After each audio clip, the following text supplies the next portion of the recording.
orange কালাৰত থকা এইখন এখন কটন চাদৰ আপোনালোকলৈ আগবঢ়ালোঁ অৰেঞ্জ আৰু ইয়েলো এই দুটা কম্বিনেশ্যনত আঁচু মিলাই দিছে এইখন হৈছে চাওক কটন চাদৰ গৰমত পিন্ধিবলৈ যথেষ্ট আৰাম পাব এই চাদৰখন আপোনালোকলৈ বুলি আগবঢ়ালোঁ যদি পছন্দৰ ভিতৰত পৰে আৰু প্ৰয়োজন অনুভৱ কৰে তেনেহলে আমাৰ WhatsApp নম্বৰত আপোনালোকে যোগাযোগ কৰিব পাৰে WhatsApp নম্বৰটো ডেসক্ৰিপচনত দিয়া আছে এই চাদৰখনৰ মূল্য হৈছে 160 টকা মাত্ৰ এই চাদৰখনৰ মূল্য হৈছে 160 টকা মাত্ৰ প্ৰয়োজন অনুভৱ কৰিলে আমাৰ WhatsApp নম্বৰত আপোনালোকে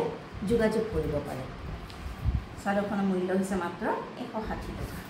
এখন কটন চাদৰ